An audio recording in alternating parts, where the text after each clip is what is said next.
Historicamente, sabe, o sucesso da segurança do trabalho era medido por uma métrica bem macabra até. É, o número de dedos intactos no final do turno. Exatamente. Se não tivesse sangue no chão de fábrica, nossa, o dia era considerado uma vitória completa. Com certeza. Mas hoje o cenário é outro, né? Mudou demais. Porque a maior ameaça à vida de quem trabalha hoje não tem engrenagens, não faz aquele barulho ensurdecedor. Uhum. E é completamente invisível ao olho nu. Pois é. E é por isso que na nossa imersão de hoje a gente vai mergulhar fundo numa coleção fascinante de notas e pesquisas do professor e instrutor Everton Andrade. Que é um grande especialista em saúde e segurança do trabalho, a famosa SST. Isso. E a nossa missão com essa análise de hoje é tentar compreender uma mudança brutal de paradigma na área. A segurança real, ela deixou de ser puramente física, sabe? E passou a ser biopsicossocial. Olha, essa transição muda tudo, porque durante muito tempo a legislação e as práticas das empresas focaram quase que exclusivamente em não quebrar o corpo humano. A Revolução Industrial inteira girou em torno de evitar que braços fossem esmagados por máquinas, né? Exato. Só que o que as anotações do professor Everton argumentam é que, bom, nessa economia imaterial e digital que a gente vive agora, o trabalho precisa ser encarado como um imperativo ético. Não basta só evitar a amputação de um membro. É preciso garantir que o ser humano não seja fragmentado ou totalmente consumido mentalmente pelo próprio processo de produção. Nossa, sim. E tem uma metáfora central nessas notas que eu acho que ilustra isso perfeitamente. É só a gente pensar na nossa integridade física, tipo ossos, músculos e tudo mais, como o hardware de um computador. O hardware, a carcaça, os cabos, a placa-mãe. Isso. E durante décadas, a gente construiu armaduras para proteger esse hardware. Capacetes, botas, óculos. Mas a nossa integridade psicológica, a mente, as nossas emoções... Esse seria o software. Exatamente, o software. E o que o material mostra que estamos presenciando agora é um colapso sistêmico operando de forma totalmente silenciosa dentro desse software. E para a gente entender a gravidade desse colapso, a gente precisa olhar para a raiz da palavra.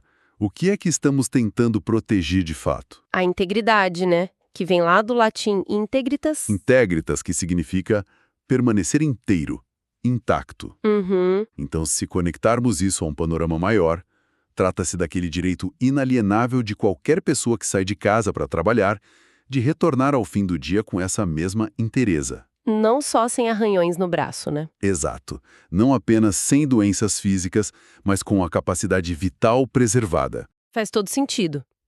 E quando a gente olha para o arcabouço normativo brasileiro, as famosas NRs, as normas regulamentadoras, dá para ver que o foco sempre esteve em garantir essa integridade do hardware. Sim, a biologia mecânica. A NR01, por exemplo, que é a norma-mãe, ela dita as diretrizes gerais, mas também estabelece o direito de recusa. Que na teoria é uma ferramenta poderosíssima, né? Muito. O trabalhador simplesmente cruza os braços diante de um risco inaceitável. Mas o desafio sempre é a aplicação prática disso. Porque no papel é lindo. Pois é. E a gente tem também a NR03, que prevê o embargo e a interdição para situações de grave e iminente risco. Ou seja, se tem perigo de morte, para tudo. Para a operação na hora. Aí soma-se a isso a NR07, o PCMSO, que é tipo uma sentinela biológica. Fica rastreando com o exame se o ambiente está degradando o corpo. Tem até a NR08, né, que regula o atrito do piso. Exatamente, para evitar que alguém escorregue. Todo esse ecossistema foi desenhado milimetricamente para proteger o corpo físico. Certo, vamos desempacotar isso. Porque eu gosto de pensar nessas normas como a engenharia de segurança de um carro supermoderno. Boa analogia. A NR01 seria tipo o manual do proprietário que exige a manutenção em dia. Certo. A NR03 é o freio de emergência automático. A NR07 é aquele painel que fica monitorando a temperatura do motor, sabe? E o ambiente de trabalho seria o carro em si, cheio de airbags e freios ABS. Exato. Cinto de 3 pontos, zonas de deformação, tudo perfeito. Mas aí eu pergunto, de que adianta um carro ter os melhores freios ABS do mundo se o motorista adormecer ao volante por pura exaustão? O acidente vai acontecer de qualquer jeito. Sim. Ou se o motorista estiver dirigindo aterrorizado, sob a ameaça de perder o emprego se atrasar a entrega. As proteções físicas falham miseravelmente quando o comando central entra em pane. E é exatamente isso que nos empurra para a segunda dimensão da nossa análise, que é a integridade psicológica. Que também tem uma etimologia super interessante, né? Psicologia deriva do grego psique. Que é a alma, o sopro vital. Sopro vital, exato. Então, proteger a integridade psicológica de uma equipe é proteger a essência que torna as pessoas sujeitos de ação e não só uma extensão de carne da máquina. E tem uma base filosófica nas anotações do professor que explica perfeitamente o porquê esse sopro vital está sendo asfixiado hoje em dia. É a obra do Byung-Chul Han. Ah, a Sociedade do Cansaço. Um clássico. Sim. Ele explica que a gente abandonou aquela velha sociedade disciplinar que era totalmente pautada pelo dever. Aquela coisa de bater ponto, o chefe com o cronômetro na mão. Isso. No passado, a ameaça era externa. A punição era clara. Hoje a gente vive na sociedade do desempenho. É a sociedade do poder fazer. É uma positividade tóxica, né? Totalmente. E a perversidade dessa transição é que a coerção deixou de vir de fora e foi internalizada. O chicote mudou de mão. Perfeito. A chicotada não vem mais do supervisor na linha de montagem, ela vem da própria pessoa. Com o smartphone borrando as fronteiras entre descanso e trabalho... Nossa, o trabalho remoto acelerou muito isso. Demais. A alta exigência virou algo impiedoso. A pessoa busca otimizar a si mesma o tempo todo para bater metas que são inatingíveis. E acaba se consumindo. O explorador e o explorado viraram a mesma pessoa. Exatamente. E isso não é só filosofia abstrata, sabe? Essa autoexploração ativa um mecanismo biológico de destruição que é muito bem documentado. O eixo HPA. O eixo hipotálamo-pituitária-adrenal. Isso é fascinante. É crucial entender isso. O hipotálamo, lá no nosso cérebro, ele atua como um radar de ameaças. Que na época das cavernas era um leão na savana, né? Isso. Mas hoje, esse predador é uma caixa de e-mails lotada às 10 da noite ou um medo constante de uma demissão. O cérebro não sabe a diferença. Não sabe? Então ele detecta o perigo e envia um sinal para a glândula pituitária. E ela ordena que as adrenais inundem o corpo com o quê? Cortisol e adrenalina. Exato. É o mecanismo de luta ou fuga. O sangue sai da digestão e vai para os músculos, o coração dispara, a visão fica em túnel. Para fugir de um predador por 10 minutos, nossa, é um milagre da biologia. O problema é quando o alarme não desliga. Pois é. O desastre acontece quando esse alarme soa sem parar por meses a fio. O cortisol crônico destrói a nossa homeostase. Ele avisa o corpo que não tem tempo para consertos de longo prazo, né? Exatamente. O que causa uma imunossupressão severa. É por isso que trabalhadores sob pressão desenvolvem hipertensão, distúrbios de sono horríveis e ficam doentes o tempo todo. O dano que era só psicológico vira uma doença física. Vira patologia. Não é à toa que o burnout, a síndrome do esgotamento profissional, entrou para o CID-11. A Classificação Internacional de Doenças da OMS. E foi oficializada como um fenômeno derivado estritamente do ambiente de trabalho. Exato. A legislação brasileira atesta a corrida atrás desse prejuízo invisível. Sim, a NR17 de ergonomia mudou bastante.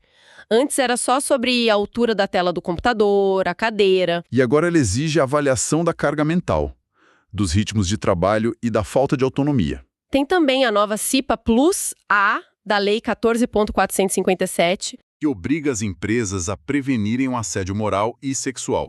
Finalmente, a lei reconheceu que a violência psicológica arranca pedaços da pessoa igual uma serra elétrica. Nossa, forte isso. E um exemplo prático das notas que ilustra bem esse dano duplo é o ambiente ruidoso. Ah, sim. Numa metalúrgica, por exemplo... Isso, o barulho acima de 85 decibéis agride o hardware, destrói a audição aos poucos, mas o impacto no software é tão ruim quanto, né? É devastador. Porque o barulho inibe a comunicação, gera uma irritação crônica, acaba com a concentração. A pessoa fica isolada dentro da própria cabeça. Num estado de alerta estressante o dia todo. E aqui é que a coisa fica realmente interessante. Porque medir o ruído é fácil, né? Sim, vai lá com um decibelímetro. Exato. O técnico de segurança entra, mede.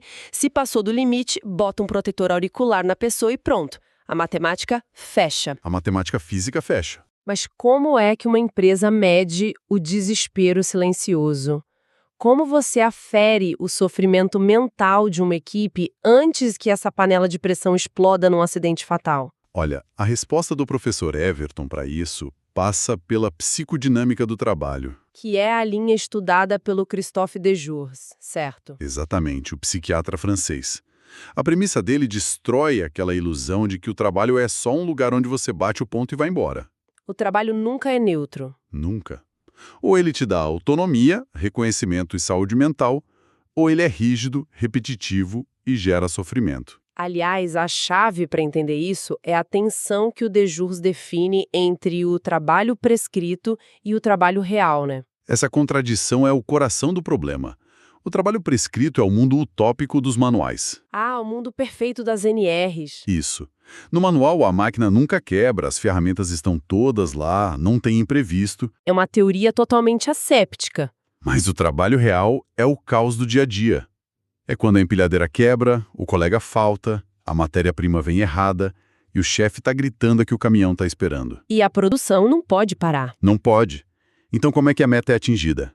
Porque o trabalhador usa a inteligência prática dele para dar um jeitinho. Ele adapta as regras para o negócio funcionar. Exato. E quando dá certo, a empresa bate palma e ignora o desvio. Mas e quando dá errado? Quando tem um acidente, a gestão abre a gaveta, pega o manual do trabalho prescrito e culpa a pessoa por ato inseguro. Ignorando totalmente que se o cara seguisse o manual à risca, a fábrica inteira parava. É muita hipocrisia. É como tentar preparar um banquete complexo, sabe, usando um livro de receitas de um chefe francês super refinado. O livro é o trabalho prescrito. Isso. O livro diz para ter calma, ingredientes exatos, forno na temperatura perfeita. Mas a realidade é o cozinheiro numa cozinha de restaurante num sábado à noite. Pegando fogo. O exaustor quebrou, falta funcionário, cliente batendo na mesa. O trabalho real exige improviso. E velocidade. E velocidade. Aí, no meio desse caos, o cozinheiro se queima. O dono do restaurante entra, aponta para o livro de receitas e diz que ele se queimou porque não seguiu o passo 4. É uma inversão de culpa muito cruel. E é exatamente nesse ambiente de medo e contradição que nascem as defesas psicológicas. O material cita muito o pacto de silêncio. O que seria isso na prática? O que é fascinante aqui é olhar para profissões de risco extremo.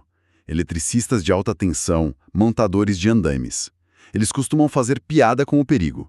Parece ter excesso de confiança. Para quem vê de fora, parece que o cara é irresponsável ou não foi treinado. Exato. Mas a psicodinâmica mostra que essa bravata é um mecanismo de defesa coletivo vital. Se não fizerem isso, enlouquecem, né? Enlouquecem. O medo constante ia paralisar a equipe. Eles precisam minimizar o perigo na própria mente para ter coragem de subir na torre todo dia. O problema é que essa negação psicológica vira negligência real. O cara deixa de usar o equipamento para parecer forte para os colegas. E se a empresa não reconhece esse medo legítimo, o trabalhador é despersonalizado. Vira só uma peça de engrenagem que não tem o direito de ser frágil. Nossa, isso cria um paradoxo muito difícil. A gente tem regras inatingíveis na teoria, uma realidade brutal e os trabalhadores criando couraças psicológicas para esconder o medo. É um abismo. E como é que a gente cria uma ponte entre o manual e a realidade? O professor foca muito na literacia em saúde e segurança do trabalho. Literacia, não só alfabetização. A distinção é fundamental. Como assim? Uma pessoa alfabetizada lê a placa perigo, risco de esmagamento. Mas a literacia exige uma compreensão sistêmica.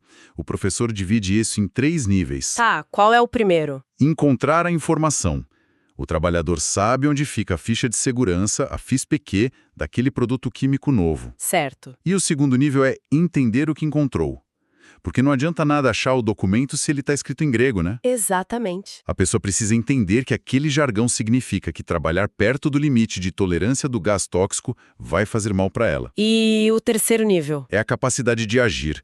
Com base no que ele leu e entendeu, ele tem autonomia para parar a máquina e pedir proteção. E o grande bloqueio aí costuma ser o próprio linguajar técnico dos manuais, né? E a vergonha. As notas falam do risco da vergonha. A vergonha de perguntar é fatal. É a síndrome do impostor no chão de fábrica. Imagina um treinamento de segurança cheio de jargão de engenharia. O operador morre de medo de parecer burro e perder o emprego. Então ele acena a cabeça, finge que entendeu e vai para a máquina. Vai operar na tentativa e erro, colocando a vida em risco e sob um estresse absurdo. Tudo porque a linguagem era inacessível e a cultura da empresa não deixava ele fazer uma pergunta básica. E isso muda completamente o foco da culpa. Exato. Então, o que tudo isso significa? Se o acidente acontece porque o manual é difícil e distante da realidade, a culpa não é do trabalhador desatento. De jeito nenhum.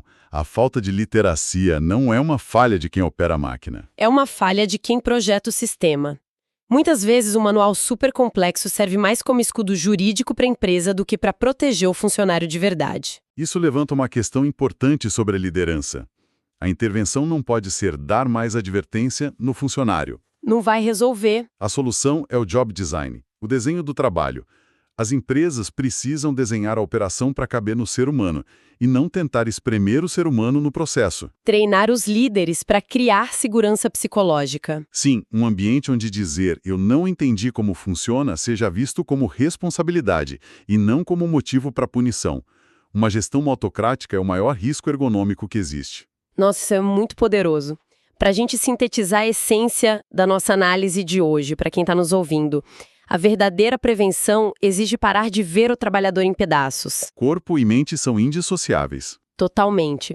Uma pessoa exausta, assediada, com medo, tem muito mais chance de cometer um erro e sofrer uma amputação. E uma lesão física também deixa cicatrizes mentais. Com certeza, o objetivo das NRs não é evitar processo trabalhista, é garantir a integridade, é garantir que todo mundo volte para casa inteiro. Sabe, isso tudo me traz uma provocação sobre o futuro. Qual? Se a inteligência artificial e os robôs continuarem assumindo os trabalhos de maior risco físico e mecânico, O que já está acontecendo, né? sim, será que no futuro o trabalho humano vai ser quase 100% cognitivo e emocional? Uau! Podemos chegar a um ponto civilizatório onde as lesões ocupacionais serão totalmente invisíveis, sem derramar uma gota de sangue, mas corroendo o software mental das pessoas?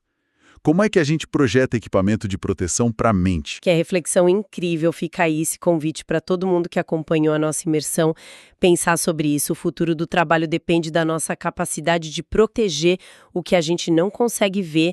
A integridade humana é e sempre vai ser o ativo mais valioso, muito além dos muros da fábrica. É isso mesmo. Até a próxima imersão, pessoal!